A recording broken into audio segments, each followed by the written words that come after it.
Hi everyone, I'm Mick. Welcome to my shop. So today's video is another project for the lathe. Today I am making the backsplash for it here. As you can probably see, the wall the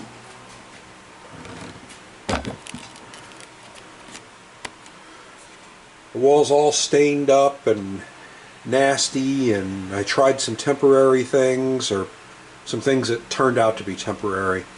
So today's project is to build a backsplash, but there's a couple unique requirements. You can see on the wall there, got some electrical outlets, got some Ethernet network cabling plugs, but most importantly is this one. This is the power inlet for my generator. So if we lose power, I need to be able to get to that relatively easily. So the backsplash needs to be easily removable. So to that end, let me show you what I've got started and how I'm making it, and then we'll finish it up. So I've got this frame I started that is going to sit on the back of the cabinet that the lathe is mounted to, basically to extend the cabinet further back towards the wall. The lathe would be sitting right here. And then on top of this I'm going to put some sheet metal riveted to it, and then the backsplash itself will be coming up this way. So it's 48 inches long, which is very good length for it, and it'll be 18 inches high. This is just 1 inch by 8.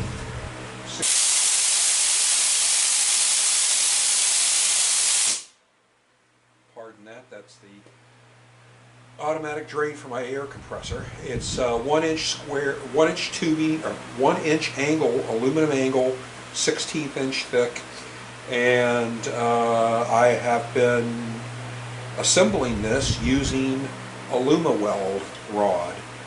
I wanted to give it a try. It's this stuff here. See if you can see it in the picture, in the camera. Yeah, this stuff here. They sell it at Harbor Freight in the US, and basically it's like a low temperature brazing rod for aluminum, although it says it'll work on aluminum alloys, zinc based, pot metal, white metal. So I didn't record the first attempts at it because they were let's just say learning. You can see here's the very first, here's the very first one I attempted. Did not turn out well at all. It is holding, but it's definitely not pretty. Here's the third, so it got a lot better. And one of the keys to it, I figured out, turned out to be you got to get it hot. You got to get it hot quickly.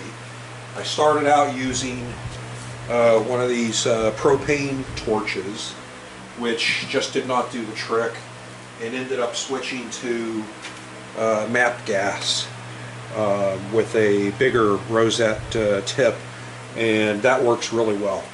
A couple other issues with doing the Alumirod on this thin metal like this is that the temperature gets high enough that you're really close to melting the aluminum itself.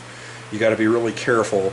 You can see here and here where I had the parts clamped together to hold them for brazing. I'll just use that term going forward. It actually deformed the aluminum a little bit. It actually warped it just a little bit here. So according to the instructions, you have to get it up to 750 degrees, which I have no way of measuring. It just, you know, at some point the aluminum gets soft.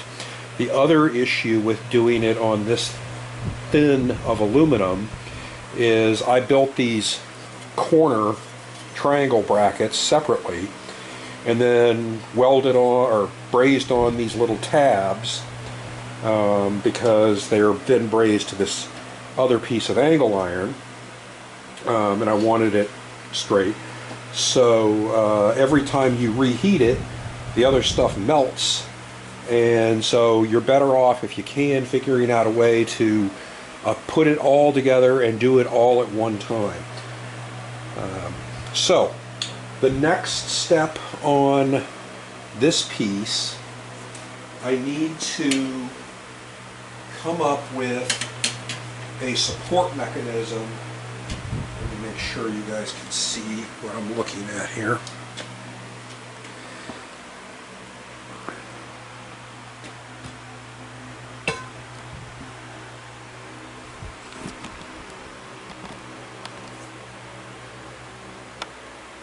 I need to come up with a support mechanism on this end for the panel for the backsplash to hold it up. On the other end, it's going to have an arm at an angle that is just going to screw in, so I can easily unscrew it and then just pull the panel out. So I think I have something in mind that'll work here.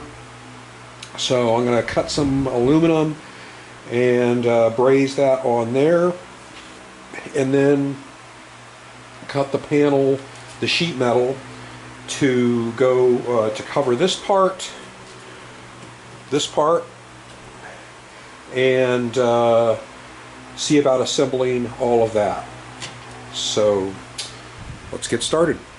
Alright, so I've got some sheet metal cut into the sizes that are necessary to put on that little extension, and I'm going to rivet the metal to that frame. And rather than try to drill through this stuff, I figured I would use my Roper Whitney Punch number 5 Junior set, which I got from my dad. And I don't know if this thing's ever actually been used that much. It's looks like maybe it's been used once or twice. So anyway, let's give it a shot. And I don't like drilling sheet metal, so we'll punch the holes and drill through the aluminum.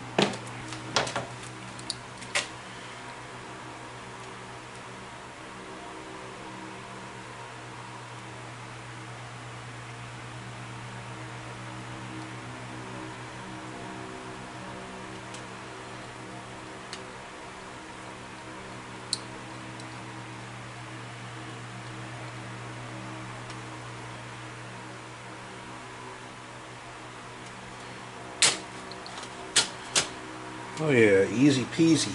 Let's see if the rivet fits. Yep, nice. Alright, so I'm going to punch the rest of these holes and then mark the aluminum and rivet it to it. Alright, so I'm making the actual backsplash frame itself right now, and I've got this is the center support. I used some Scotch-Brite to clean up the aluminum, get some of the oxidation off of it. I found it really does help. You can sometimes get this Alumiweld to stick without it, but it works much better if it's clean. So we're going to heat it up now.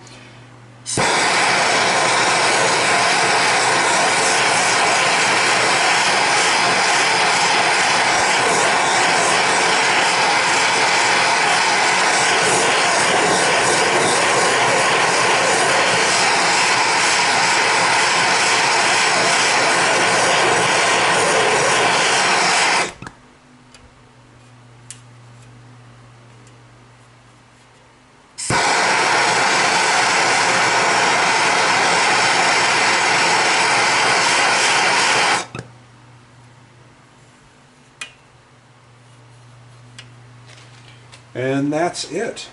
Let me get the camera over here so you can maybe see the joint.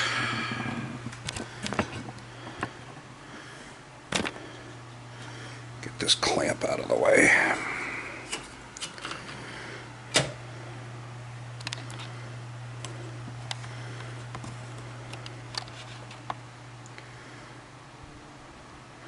So there you go. Once you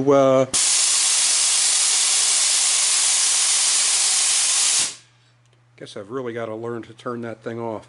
Anyway, yeah, once you get it hot enough, this Alumiweld just flows like solder, really nice, and it's solid now. I'm really liking this Alumiweld. All right, so I'm going to finish up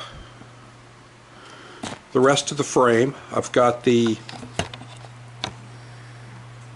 of the uprights done.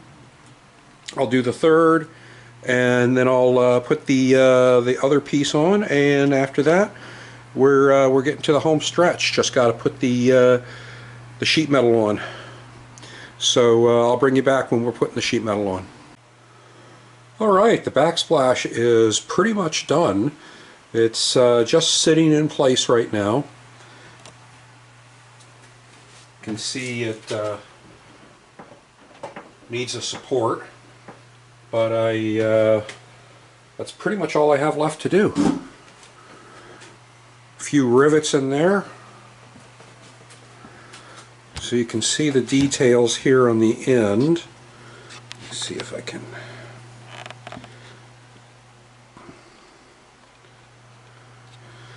So this piece here was the first piece that I made. This is separate. The backsplash itself can be removed if I need to get to my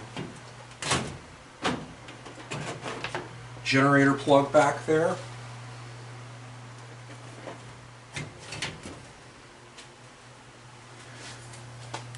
And next I'm just going to make an arm that comes from here up to here, just to keep it secure and not wobbling, but it actually sits there pretty well. So yeah, I'm pretty happy with this. So I'll get the arm and we'll be done. Alright, and there we go. The support, yeah, that'll work just perfect. Now, of course, there's always one more thing, it seems like, right? So the next thing, to really truly finish it off, right there, this is going to require some thinking. I want to cover this part right here, so chips don't get back here, the motor's back here, but it's going to take, there's no straight edges. My back gear engagement lever is right here. I'm thinking I want to do something similar to what I did to protect the drill motor on my mill for my Z-axis. Get this hose out of the way. So it's just a piece of silicone rubber sheet on a aluminum arm there sticking out, and that works really well. So I have another piece of that, and I think I want to design something similar to cover up that part of the lathe. So yeah, I'm not going to make a video about that. I'm pretty much done with the videos on the with the stuff on the lathe improvements, I think. So yeah, on to some other projects. So thanks a lot. Appreciate you watching. Do me a favor and like and subscribe. It really helps out. So take care.